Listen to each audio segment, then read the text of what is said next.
Total Screen proudly presents their official podcast, On Screen, with your hosts, Tyson Gifford and William Rohrig.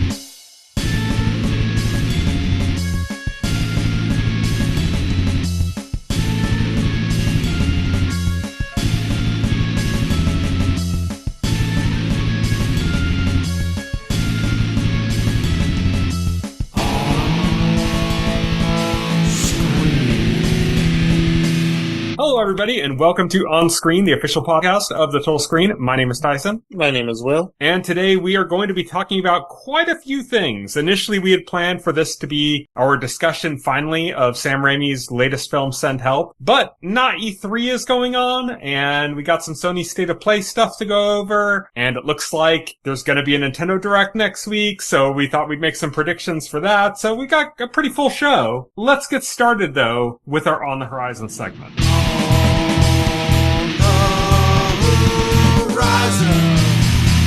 On the horizon. On the Horizon is where we talk about what's coming up in the next week or so, and we're going to start things off with The Vampire Lestat, which is actually season 3 of Interview with the Vampire, but they changed the name of the series to kind of go with the books, instead of just keeping it being Interview with the Vampire. That's coming on Sunday, June 7th to AMC. Alice and Steve, which is a new series on Hulu. It's Jermaine Clement is in it, and he is one of the leads. It's about him and a female friend, but he starts dating his female friend's daughter, and it starts to, fray their relationship. Oh, yeah. And that's coming on Awkward. Monday, June 8th to Hulu. I Am Frankelda is a new stop-motion animated movie that's coming on Friday, June 12th to Netflix. Stop That Train is coming on Friday, June 12th to theaters. RuPaul's in it. It's like a very queer movie. A who's who of major queer actors from the LGBTQ community. I think Matt Shakeman is directing it. There was some weirdness where Matt Shakeman had to get on social media and clarify that no AI was used in the making of this movie, which is a weird thing to have to state. So I guess people were accusing it of being AI or something.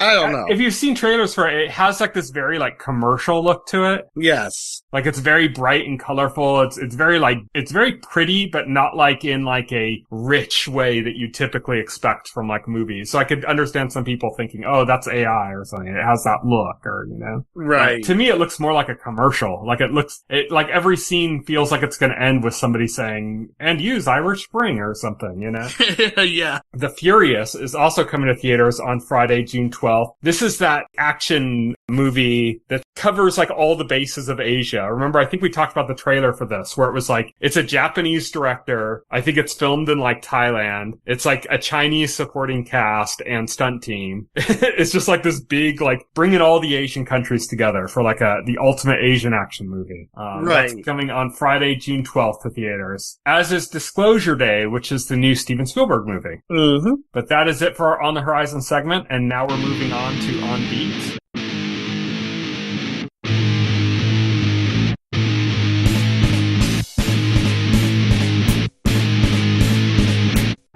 On Beat. On Beat is our new segment. This is going to be probably our longest segment of the day because we got a lot to go over in this segment. We're going to start off with some news stories. First of which is that Call of Duty Modern Warfare 4 was announced. They dropped the trailer for it. But the important thing for us, because Will and I were not really into Call of Duty. We don't really care about that game. But this is the first Call of Duty to hit a Nintendo platform since the Wii U. And it's the first entry in this big 10-year deal that Microsoft made with Nintendo when they were buying Activision in order to get past, government scrutiny for being a monopoly or something. They made this deal that they were going to give Call of Duty parity to the Switch, or not even to the Switch, they said to Nintendo platforms for 10 years. And this is the first game in that. So I think it's more important to us, at least. If you're a Call of Duty fan, sorry, we're not really going to be talking about the game itself. It's more important to the two of us that it's this big deal in regards to Switch 2 and this deal that they made with Nintendo. Not important to me personally, but it's significant that because whatever your opinion of Call of Duty is, it is one of the biggest game franchises. It's an important franchise. It's an important franchise, and it not being on Nintendo console, it does kind of damage the console a little bit by not having it, because it does make Nintendo seem like secondary. Mm-hmm.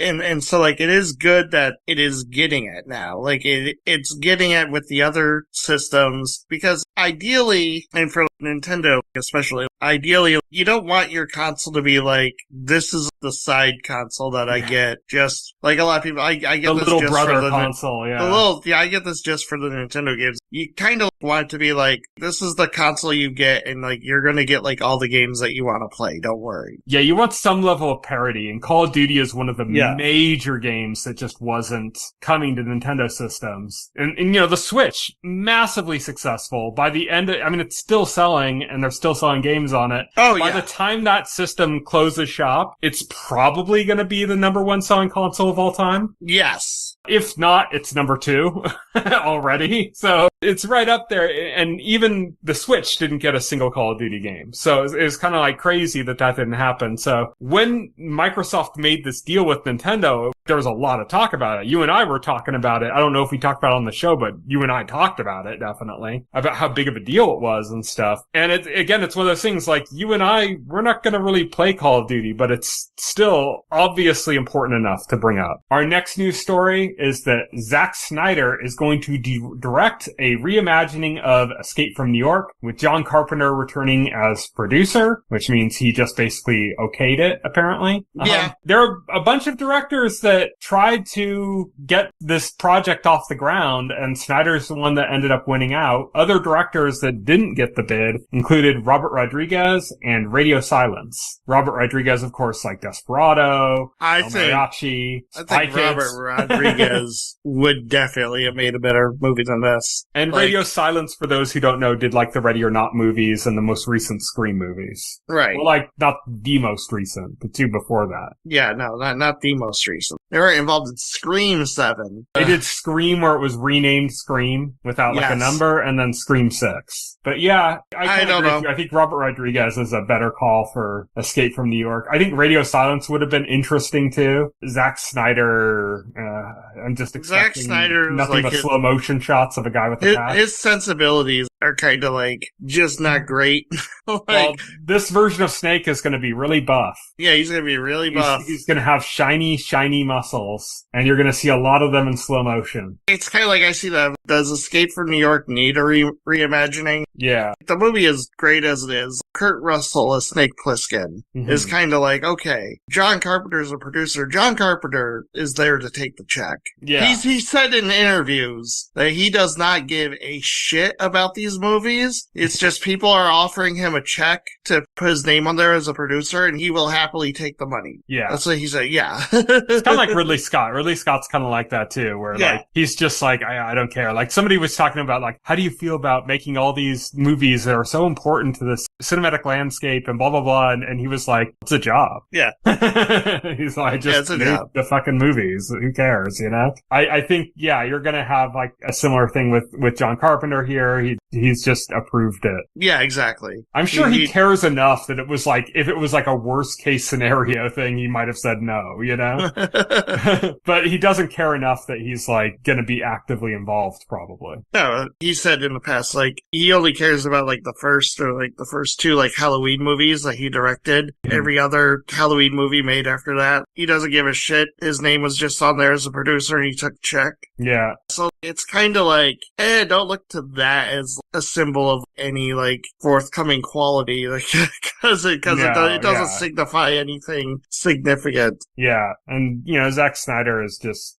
Yeah. I mean, I guess here's one thing I can say about it is that if I am gonna think back on Zack Snyder movies that I like, it's gonna be stuff like the Dawn of the Dead remake that he did. Yeah. And there you go. That's a remake. Like this is a remake. It's also like Dawn of the Dead is purely horror, whereas Escape from New York is kind of like horror tinged. Yeah. So maybe it's kind of like the Zack Snyder that I like the most that's doing this. The version of Zack Snyder that I like the most. And not like Rebel Moon Zack Snyder. Yeah, exactly. So I guess that's something you could say that's more positive about it, but I agree with you. Robert Rodriguez doing it sounds vastly more interesting. Yeah. And just because like I think Robert Rodriguez is like a more talented filmmaker. Yeah. I've enjoyed his movies like far more. Yeah. Now we're going to move on to trailers. So we're going to be talking about regular trailers first, then we're going to get to the State of Play Sony stuff after that. So we're going to start out with House of the Dragon. We've had a trailer for this before. We had a teaser for it before. The trailer was great. The old one, remember, had this like the horn sound in the background that kept playing through and made everything really dramatic. Yes. But this new trailer, this trailer is by far the best trailer we've gotten for this season so far. This might be one of the best TV show trailers I've ever seen, and it shows a lot of like the naval battle, which we know is going to be a big part of this season, probably very early in the season too. And my God, it looks good. Oh yeah, this season we're finally going to get into the actual war. Yeah. And the toll that the fighting takes on our protagonists. We're finally going to get to grapple with that. I think that's the meat of the story. We had like 2 seasons building up to it, so it's finally going to explode. Yeah. And this show's only going to go for 4 seasons, so this is the penultimate season. Yes. And it's coming later this month. I am psyched for this one.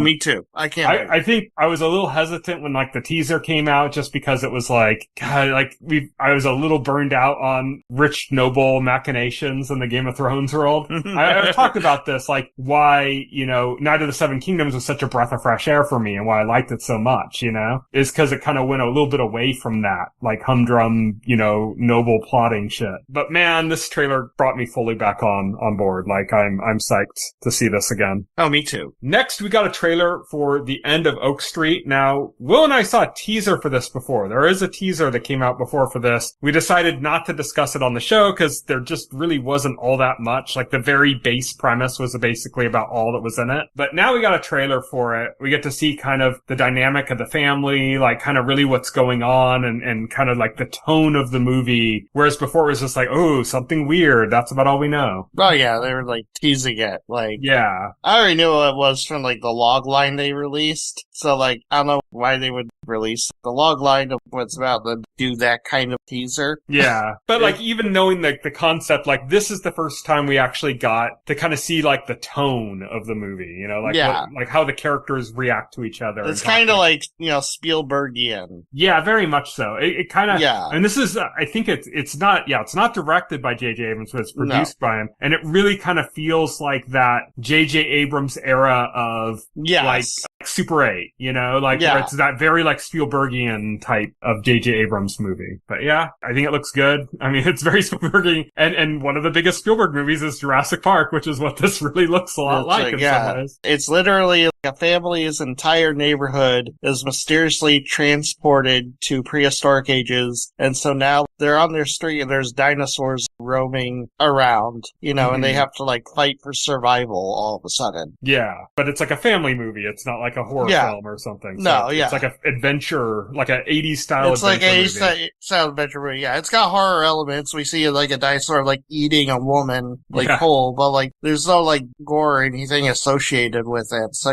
it's kind of like the tone is more of an adventure film. Or like Jurassic Park or something. It's like that level. Like there's Jurassic Park had some gore and death and stuff, but that wasn't what it was about. It was more just about the majesty of dinosaurs coming back and the danger that came with that. Yeah, and right. That's kind of the same kind of vibe we're getting here. Yeah, exactly. Same kind of vibe here. Next, we got a trailer for one that I've been waiting for. How to Rob a Bank. This is the new movie from David Leitch, who did Bullet Train, which we talked about and both of us loved. He also did Fall Guy. Did we do Fall Guy? Did we cover Fall Guy? I'm pretty sure we did. Yeah, Fall Guy was remember. Great. I love Fall Guy. And then he also did Deadpool 2, of course. He's a former stuntman. He was also involved in like the John Wick stuff, but he didn't direct that. That was his buddy. The two of them are like really making a name for themselves in Hollywood. They're both fucking killing it. I mean, he's got this, and then his buddy Chad Stahelski's doing Highlander right now, I want to see a trailer for that too. Give us that soon. But I've been waiting for a trailer for this since I heard about it. This is starring Nicholas Hoult, Pete Davidson's in it, and it's about a group of people that are robbing banks, and they're like basically posting their bank robberies on YouTube and explaining like the methodology of how they rob banks. Yeah, it's a really fun concept. Yeah. And for David Leitch too, it's like this is where he excels, It's like it's got John C. Reilly but kind of making it more fun. Yeah, John C. Reilly like in a more serious role. It's got a great cast, yeah. Yeah, this is going to be good. This is like it looks good on its own merits, but I've wanted to see this since I heard about it because of who's making it, you know? Right. Oh, yeah, for sure. So yeah, I'm excited for that. Finally got the trailer for it. It was cool because I saw like the poster for it. I'm like, oh, they finally got a poster. When's the trailer going to come out? And then I kept, this is like I was looking through my YouTube feed and I kept scrolling down. I'm like, there's the trailer. The trailer came out too. I was so excited. Next, we got a trailer for something that I had no idea existed. It came out of nowhere. It's a new Hulu. I think it's a series on Hulu and it's called Never Change. And it's got the most bullshit premise, but like hilarious. Oh yeah. It's bullshit because it would never happen in actuality. Yeah. For no reason. The whole premise is the graduating class of 2008, their year got cut short because of a tornado hit the school or something. And so now it's like 20 years later or something. And they fixed up the school, but they got to complete their year. It's like, in reality, no so school is going to like make them complete the year. They're just going to say, well, we got in the year. So you guys graduated. That's fine. Yeah, or they would do like summer school at a non-school facility or something. Yeah. They would not do this. And it's like forced too. Like they have to they have to do the same musical that they were going to do before. They have to do. Yeah, they have it's the same such a like stupid premise, but it's hilarious. Such a dumb premise, but like it's hilarious because it allows them to do things. It's comedy, so you can do a stupid premise for the sake of comedy. I mentioned it to you before we start recording, but my absolute favorite part of this entire trailer is that they took a very well-worn trope of like teen high school movies, which is the character goes, oh, my parents are out of town, I'm throwing a rager, and everybody's going to be there, and then it ends up getting like out of hand and shit. Yeah, translating these tropes to like middle-aged people is like that's the core of the comedy here. And the guy's like, he's all, my parents are out of the house because they both recently died. And then he starts crying as he's telling them that he's going to throw a rager and everybody's coming. Yeah. It's just absolutely hilarious. Yeah, looking forward to this. We need more comedy. We need more like ridiculous comedies. Yeah, we need more like gonzo comedy. Yeah, exactly. So yeah. Not enough of that. I'm totally down for that. I'm excited for that. But that brings an end to our regular trailers. And now we're going to be talking about Sony State of Play. We're not going to talk about all of it. We got 4 trailers in specific that we're going to talk about it. Well, some of them are a bit more than trailers. 2 of them are basically just like long gameplay segments. 4 things I found the most interesting, personally. We're going to start with what started the show, which was Wolverine. And I'll let you go into it more, but let me get my little points out of the way. The things that I noticed when I was watching this trailer. One is that, man, like I'm not into body hair, but the body hair on this looks really good. It's very fitting for Wolverine. It looks really good. The details look really good. Like he gets bloody and then like you walk in like puddle and the blood washes off, or like the blood kind of fades away too after a while, that's a little unfortunate. Obviously it would be a lot harder, but it would be much cooler if the blood like dried. They also show like kind of crusty and shit. They also show like Wolverine's healing factor in that. That's an interesting gameplay loop they put in. Yeah, where it's like it's connected to like your rage or something. Yeah, so like the more enraged you are, like the more powerful you are, but the harder it is to heal or something. Yes. Yeah, that's interesting because you have to find some way to address it, at least in some manner, because Wolverine heals from pretty much, he could be nuked and he'd survive, so you have to find some way to address that. Yeah, you have to find some way there has to be like a kill, like a kill state. The focus is clearly on combat in this, and the combat is like brutal, and they do not shy away from like being just like gory and brutal as hell. Like I said, the blood system, and we talked about this when it was first announced. Or not announced, but when they first showed actual footage of it, which was like, I think late last year, maybe it was at the Game Awards, I don't know. And that's when they started talking about how they created a whole blood system for this game. And it's like, you see it here, it's really cool the way the blood like streams over like the muscle, gets caught in the hairs on his arm. It's like, it just looks very realistic. Like I said, unfortunately, it just kind of fades away after a while, which is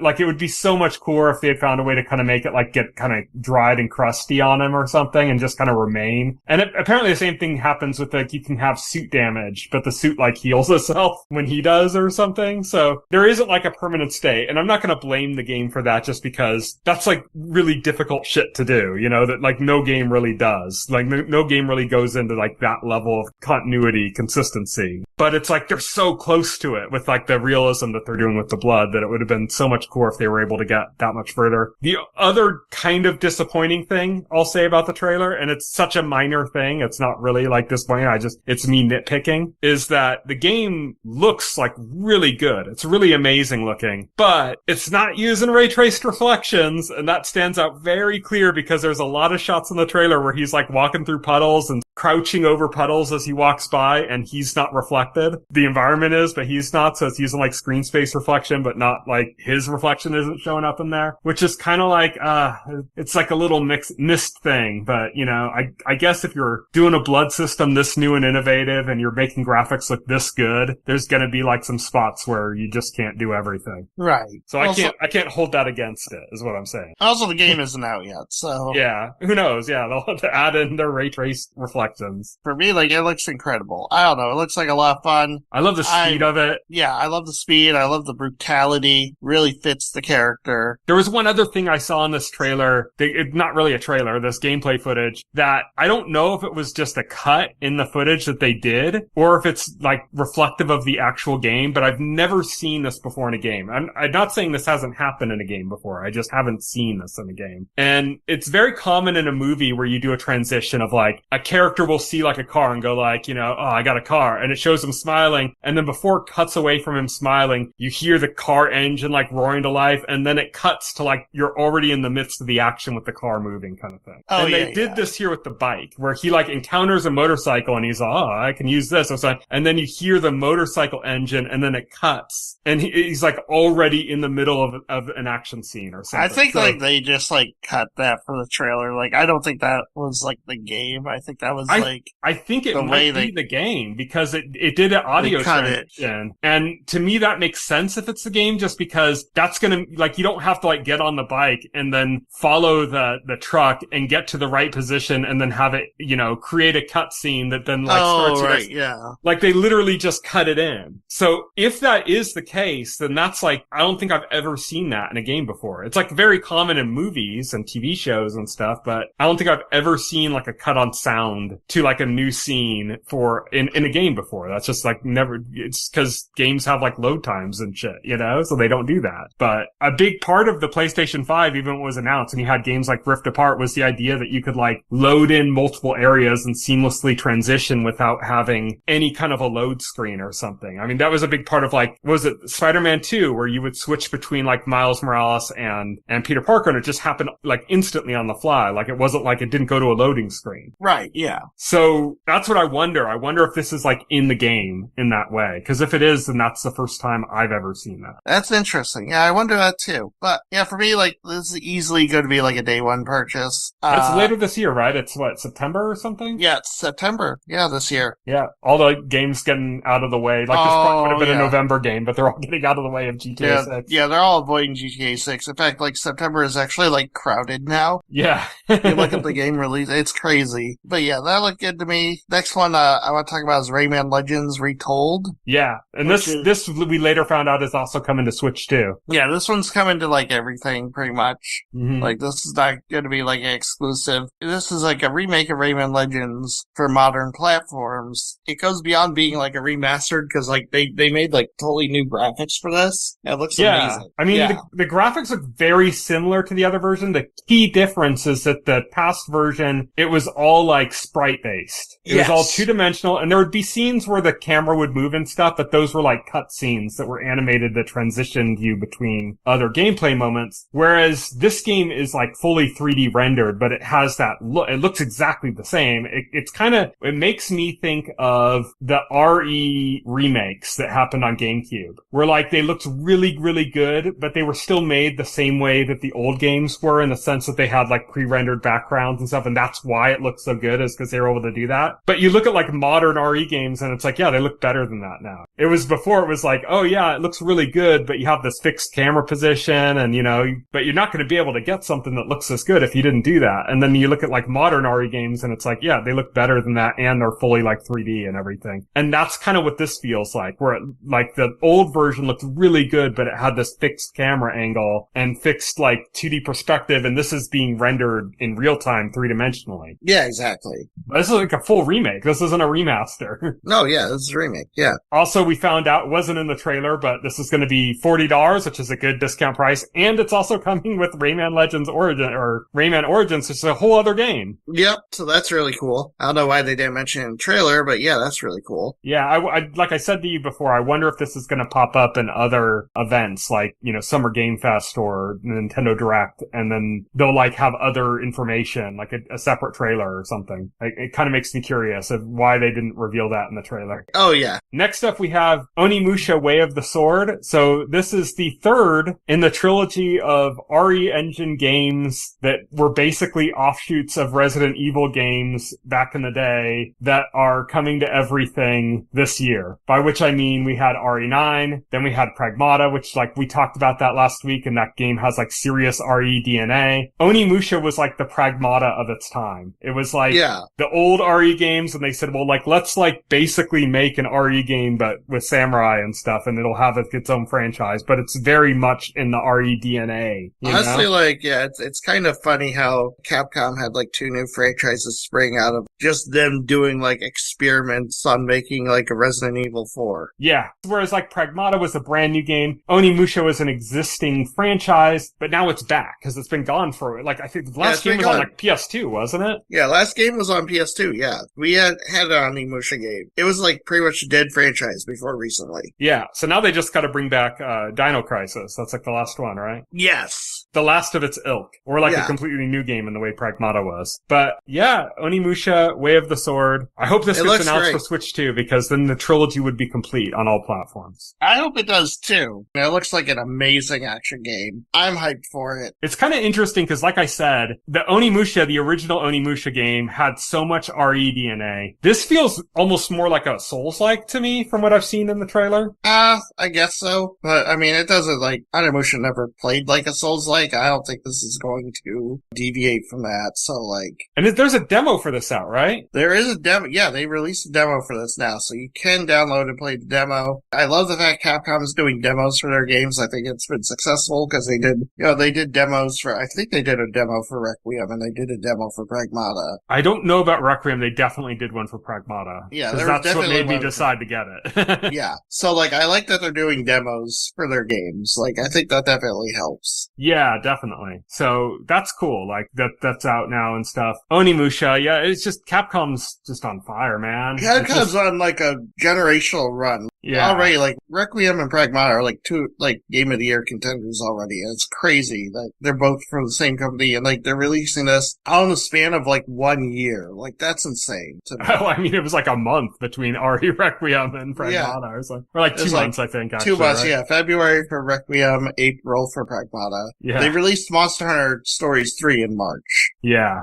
They're just on a roll, man. Yeah, they're just on a roll. It's insane. And lastly, for Sony State of Play, we have Karen Page of War. Yeah, this is the new God of War Lao Fei, which is Lao Fei is Kratos' wife from like the 2018 God of War game. Like she's dead at the beginning of the game. Mm-hmm. And it's funny because like this one like starts with the beginning of that where like they're doing the burial ceremony for Lao Fei, the ceremony where they set her on fire, they set her soul free. And then we go to the afterlife and we meet her there. What was your reaction as the trailer started? Because for me, we already know that that Santa Monica Studio is remaking the old God of War. So at first I was like, oh, this is the old God of War. And I'm like, oh, they're really making it look like the new series. Yeah. And then the boy walked up and I'm like, wait, what? No. Oh, no, because like I knew immediately because the beginning is like literally from the 2018 God of War. So it's like, so I haven't played that. So I just know about it from like the zeitgeist. So I didn't catch on until the kid was there. And then I'm like, okay, what's going on here? Is this a third one? Is this like a remaster of the first game? Like, what's going on? So this wasn't a trailer, funny enough. This was actually like the first 20 minutes of gameplay. Yeah, much like the Wolverine footage we saw. Yeah, much like the Wolverine, because they showed press X to start the game. Mm-hmm. And they did. Like, they showed like a title screen. And then they showed go again. And so this is literally like the first 20 minutes of the game, which is interesting that they decided to show it like this. Yeah, it's interesting, but it did start to get a bit old. So yeah, as you can surmise from the title, this actually isn't about Kratos. This is about Kratos' wife,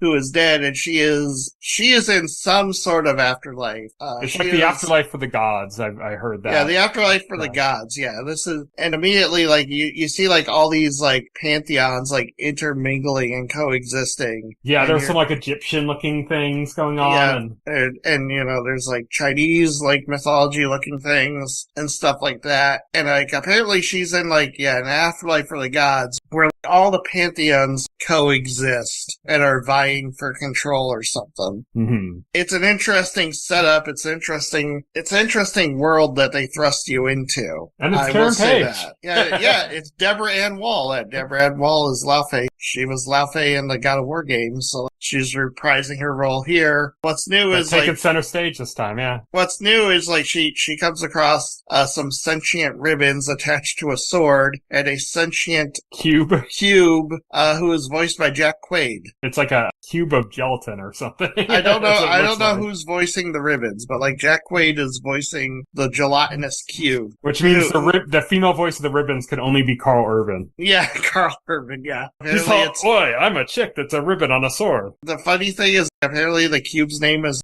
Frank. Yeah. I saw like a post on Twitter that was like, if I had a nickel every time I saw like a bloodthirsty Deborah Ann Wall share a screen with a blockhead named Frank, I'd have 2 nickels. This is an action game. You're playing as Lao Fei and you're fighting in this like afterlife world, you know, and it's gameplay wise, really I haven't played the other God of War games, so I can't comment based on that, but it looks like it's a bit more fast. It is like acrobatic. It is a very fast paced yeah.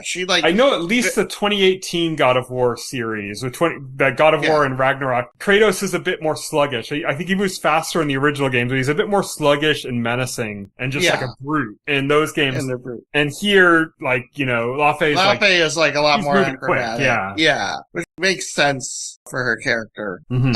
And again, this was the centerpiece of the State of Play. This is what Sony ended it on. It's interesting. They started on like a long gameplay demo and they ended on a long gameplay demo. Yeah, it's interesting. I wonder if that's like their thing now, like going forward. Yeah. Is like they're going to showcase their games with these gameplay demos. I mean, it works. I think it's what people want to see. I think people are bored of like CGI movies for trailers. You know, I think people just want to get like a sense of, okay, what is this game and how does this game play specifically? And I think like showing that is much better. I have to say this is probably the best State of Play I've seen. And I'm not talking about the games that were shown so much, but I've always kind of had an argument against the way Sony has done their State of Play events and that they get really boring really fast and they take too long in it. And they did that here, but they only did it with 2 games. Yeah, they only did it with Wolverine and God of War La Fei. The rest of them were just kind of like trailers. And they paced through them pretty quickly. They did it a solid hour. They didn't do like a 2-hour monstrosity where you just go like brain numb at a certain point. They didn't do that. This isn't the Game Awards or like Summer Games Fest where like, I think those shows run like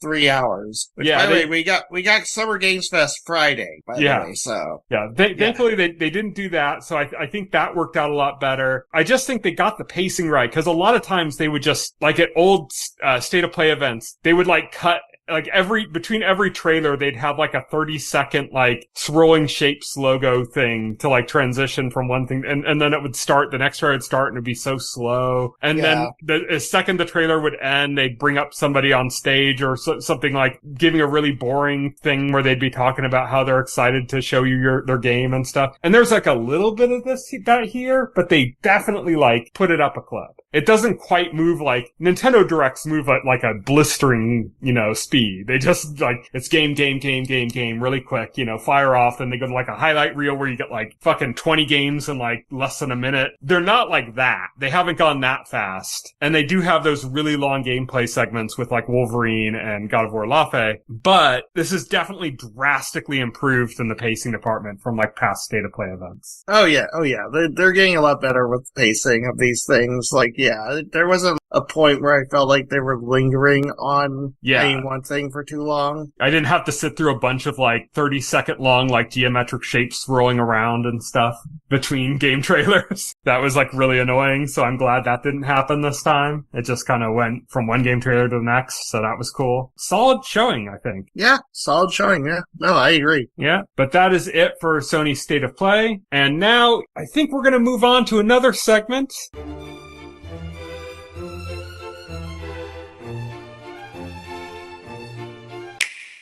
And this segment is going to be our Nintendo Direct predictions. Yeah, we got the predictions because there might be a Nintendo Direct next week. Just maybe. Yeah, it seems like there's going to be a Nintendo Direct next week. We're not 100% on that, but all the kind of sources seem to be saying so. So, in preparation of that, we each made 3 predictions. I'm going to let you start off with your first prediction. My first prediction is, I think the rumors are true. There's going to be a Zelda Ocarina of Time remake, and we are going to see it at the Nintendo Direct. There is too much smoke for there not to be a fire here. It's going to be like the last announcement. It's going to be like the one more thing. Either like, that or the first announcement. Game. Oh, they're not going to open it on that. I think they're going to open it on something like a bit more immediate. I think they could also do what they did with the Mario 40th anniversary thing, where they have like an entire segment that's basically just about that Mario 40th anniversary, in which case they could do this, and they could also do something for maybe the Zelda movie. I don't think they're going to talk about the Zelda movie at all here, to be honest. I think they're just going to do, as we got one more game to show you, which is like exactly what they did with Tears of the Kingdom. Mm-hmm. Back when they revealed that was like the last announcement for that Nintendo Direct. Yeah. So my first prediction could very well be the same game, because there are rumors about that. Yeah. I make this prediction all the time because I'm waiting for this to happen, but I think we're going to see Monolith Soft's next game. Like I said, there are rumors that Monolith Soft's next game is Zelda Ocarina of Time remake. Yeah, people are speculating Monolith Soft because their role in assisting with Breath of the Wild and Tears of the Kingdom. They've been assisting since Skyward Sword. I think Monolith Soft is definitely working on something. Yeah. I think we will see a Monolith Soft game. We're past due for something. But whether that happens to be like this or if it happens to be a new Xeno game, who knows? Who knows? But something Monolith Soft, I'm kind of hoping it's not the Zelda game. There's been talk for a really long time that they were going to make like a more mature RPG. Yeah. Takahashi's been talking about that, the founder of Monolith Soft and creator of like the Xeno games and stuff. Yeah, they're going to do like a more mature RPG with like blood and guts and swearing. It's not so much about that. It's like, if you've played like, for example, I don't know, the example I bring up to when I talk about a mature Monolith Soft game is the idea of in manga and anime in Japan, genres are basically based on the age demographic. So like shonen is stuff like Naruto and Dragon Ball Z and One Piece. That's all shonen. That means like for boys. Shoujo is like young for girls. Boys. Yeah, and shoujo is like for like young girls, and it's like Sailor Moon and stuff like that. And then you have something called seinen, and that's stuff like Berserk, and that's stuff like, and you know, Berserk is violent and gory and stuff, but not all seinen is violent and gory. That's not like for young, but that's for young men. That's for like teenagers. Yes. It's just more mature focused, and some of it's bloody and gory like Berserk is. Not all of it is though. Some of it's just, it's got more mature themes and stuff. You know, it's got like, it's handling more adult issues. And I'd argue Xenogears, which was the first game in the Xeno series, falls more into like a seinen feel than like a shonen feel. So I'd be really eager to see them do something with like a more mature storyline and stuff. I don't think that means it's going to be a bunch of blood and guts and swearing and stuff, but like maybe like more mature ideas about like relationships and stuff, which was the case in like Xenogears, for example. That's my first prediction. Tell us your second prediction. My second prediction is I think there's going to be a new Wario Land game for the Nintendo Switch. I think Nintendo made a commitment they're going to continue to support Switch 1 with games. I mean, Switch 1 is literally like 155 million units sold. It'd be kind of crazy to kind of drop it, and Nintendo has been releasing games in franchises that they're smaller franchises that they haven't released games in for like a while. Tomodachi Life came out for Switch this year. Tomodachi Life has done incredibly well. They got Rhythm Heaven coming for the Switch 1 in July. Yeah.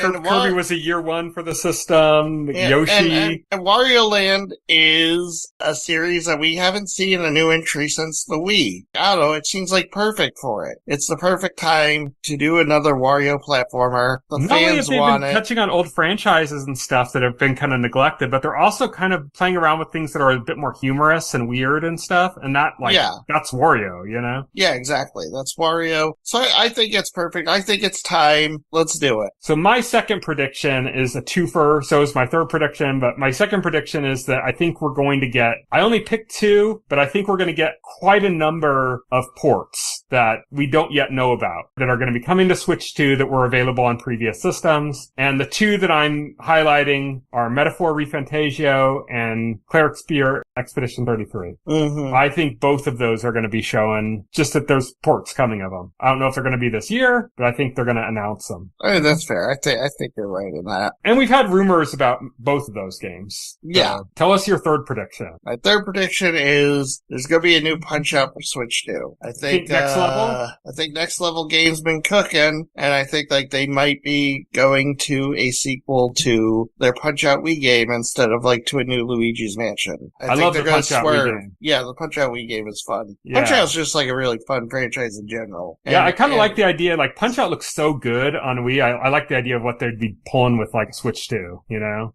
Yeah, same.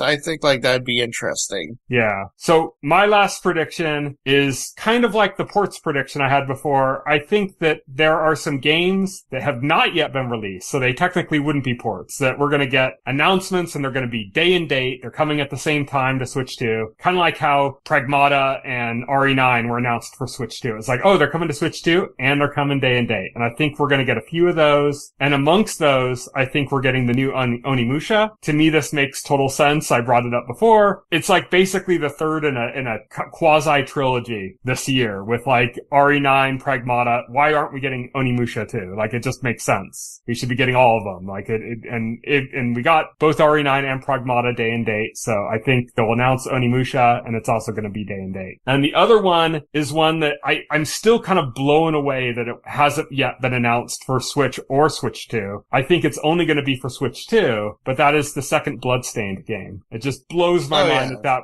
has not yet been announced for Switch 2. Yeah, it's weird that that's not a Switch 2 game. I think like it will get announced for Switch 2 at some point. Yeah, I think it's going to be announced, and I think it's going to be day and date, but that's just my wishful thinking probably. That is it for our Nintendo predictions though, and now we're going to move on to our final segment, full spoilers.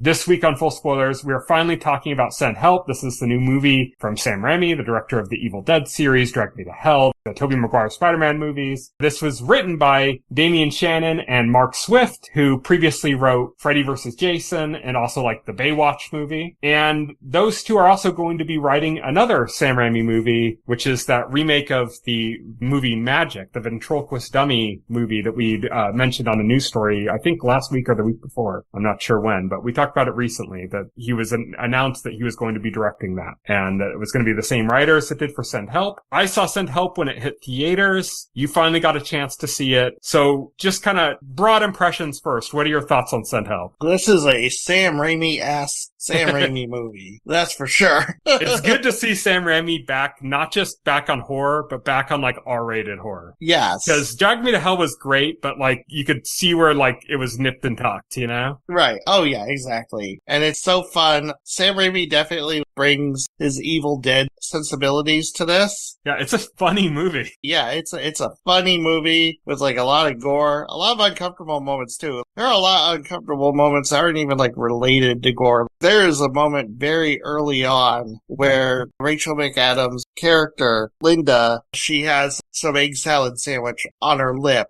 And the way, like, they focus on that, the way Sam Raimi specifically focuses on that is it's uncomfortable and it makes you squirm and it makes your skin crawl. Yeah. It's literally just some food on a woman's lip. Yeah. So, like, he's able to take moments like that and just make them, like, the most uncomfortable thing in the world. Yeah. And for, like, he can make that uncomfortable in, like, a dramatic way, but also, like, in a really funny way sometimes. Yes. And, I mean, that was part of, like, that scene was funny, too. Like, when we went to the office and the boss had it, like, on his, like, finger or something like that. And he, like, made his guy, like, smell it to what it was. I was like, well, why are you doing this?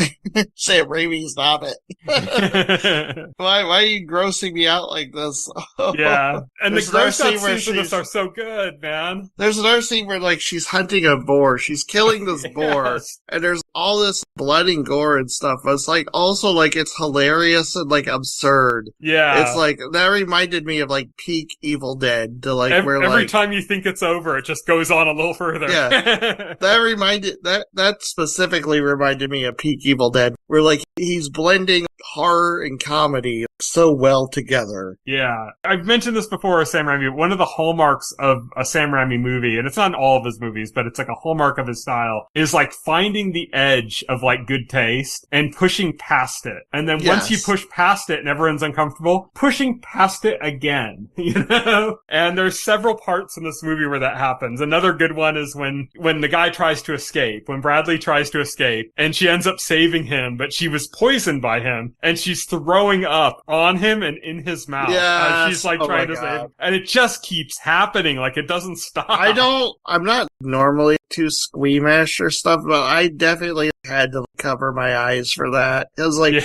because one of the things like I am squeamish about is vomit. Yeah. And so like that pushed me to my limit where she just kept vomiting on him. I couldn't like watch that. I was like, oh, she doesn't just like do it once, so she just keeps doing it. Yeah. It just keeps going and going. That's kind of Sam Raimi's like hallmark is like finding that edge, pushing past it, and then pushing again, you know? Like it's that extra step. And he's so good at it, but he's also so good at not just doing it, but like making it work so well. Because by the point that that's happening, I think everybody in the audience is on team fuck Bradley.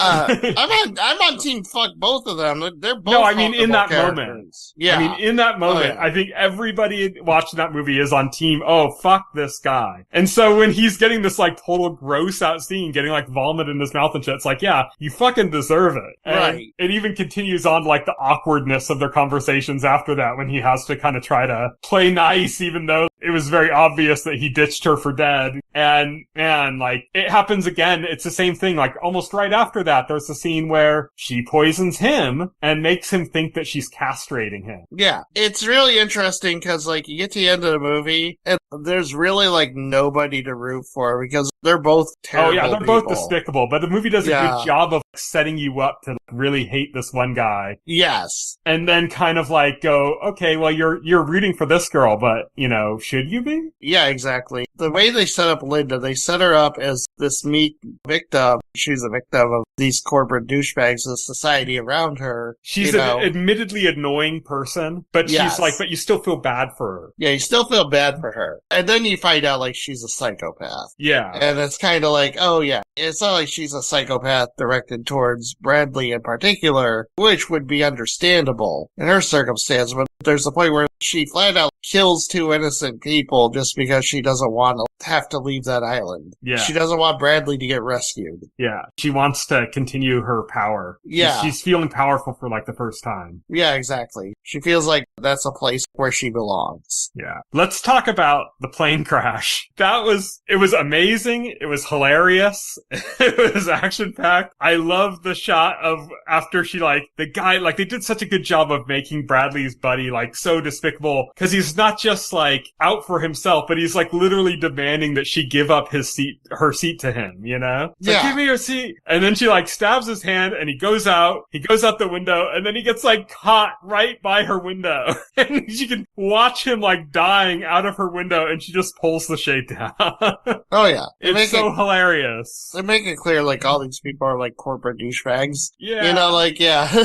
It's just such a brutal, that plane crash was so brutal. The guy getting his like teeth knocked out, Oh, yeah. and then biting the other guy's leg. It's so all sense of civility is immediately gone. I mean, I would have been disappointed if it wasn't, considering the type of movie it's supposed to be. Yeah, but that's the thing is like, Sam Raimi just nailed it. He nailed the homework assignment, you know? Oh yeah, absolutely. I had a lot of fun with this movie. It does take like a interesting twist at the end, like we said, where you find out that she's like just a total psychopath. What did you think about the reveal of when Bradley comes up upon the house? Yeah, when there was like the house the whole time. Yeah. I thought it was good. I mean, I knew like there was going to be like some kind of a twist, you know, at the end. And that it shows like how long she's been like holding on to this, like how long she's had an opportunity to, you know, I mean, we saw where she didn't let the people go, but there's a difference between not calling for help, which is already bad, and like finding a house, getting all these lecture items and not saying anything about it. It's not a missed opportunity like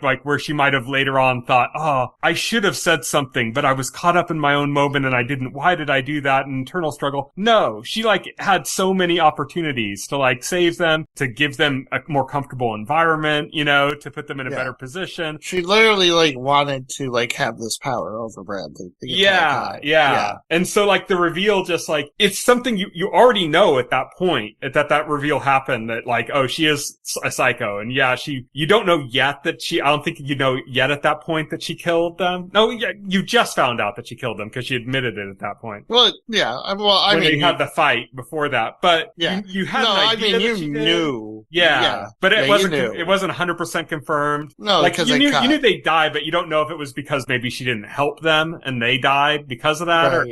But you find out like, no, she just straight murdered them. But it's such a good job of like, you already kind of know like she's a psychopath, but I think a lot of people are at that point still kind of cheering her on because they hate Bradley so much. And then you get to that point with the house and stuff, and it's like this escalation, and that's what happens throughout like that moment, from the moment that you know that she killed these two people, but they don't show it yet at that point. From that moment on, like they keep escalating like how much of a psychopath she is. Like they keep going like, oh, okay, maybe you're thinking that, you know, she's kind of crazy, but her boss is such an asshole that like, okay, I'll still go with her on this along. No, it's worse than that. Okay, maybe you're okay with it still, but no, it's worse than that, you know? Like it's escalation that keeps happening in like her character as like a unlikable character. Right, yeah. We got it was the ending, a fun movie. One way or another. Yeah. Yeah, it was a fun movie. Definitely would recommend it. This is so far my favorite movie of the year. I don't think it's going to remain my favorite movie of the year, but so far what I've seen, this is my favorite movie of the year. And it's such a good theater experience too. So I've said this before, but if you have an opportunity to see this movie and you can watch it with like a group of people or something, theater of course would be the best experience, but any group of people, it just makes it's the kind of movie that really excels in that environment. Cause you get people that are you can hear them getting grossed out, and then you can hear them laughing despite being grossed out, you know, and it's like it adds to that feeling through the movie. So it's a really good theater movie. It is a theater-ass theater movie. Yes. So that is it for our full spoiler segment, and that is it for our show. Next week, as we mentioned, as far as we know right now, it looks very much like there is going to be a Nintendo Direct next week. So that is going to be kind of the main focus of our show. I thought it would also be a good opportunity for us to talk about the 1-year anniversary of the Switch 2 as well. So we'll touch on that a little bit about how the Switch 2 is going, because at the time of we're recording this, in 2 days, it's going to be the 1-year anniversary of the Switch 2 launch. So I thought it would be a good time I didn't want to jump the gun and do it now. I thought it'd be a good time to do that next week, and we're going to have a Nintendo focus anyway, so might as well do it then. But that's gonna kind of be what we're going to be talking about next week. Maybe the Nintendo Direct doesn't happen, and we'll just be talking about the Switch 2's 1-year anniversary and finding other shit to talk about in the news segment. But I think that it is going to happen, that there is going to be that Direct, so we're going to have a lot to talk about next week. So stay tuned for that. Until then, you can follow me on Twitter and Blue Sky. You can follow Will on Blue Sky as well. Only Blue Sky now, I believe. He is at Voxel Hero. I'm at Tyson Gifford. You can also go to our website, totalscreen.blogspot.com, and open up a container store for any of our podcast episodes. Scroll down to the bottom paragraph, and you'll find all the relevant links to our SoundCloud SoundCloud page, our RSS feed, all that stuff's there. You can subscribe to this podcast to your favorite podcast client of choice, like Apple Podcasts or Pocket Casts, and the entire backlog of this podcast, as well as additional content, is available on our YouTube channel, so check that out as well. Thank you, everybody, for listening. Good night. Good night. Thank you for listening to the OnScreen podcast, the official podcast of The Total Screen. Visit our website at thetotalscreen.com. This podcast can be found on any major podcast client, including Pocket Cast and Apple Podcast. The entire backlog of this podcast and other content can be found on our YouTube channel.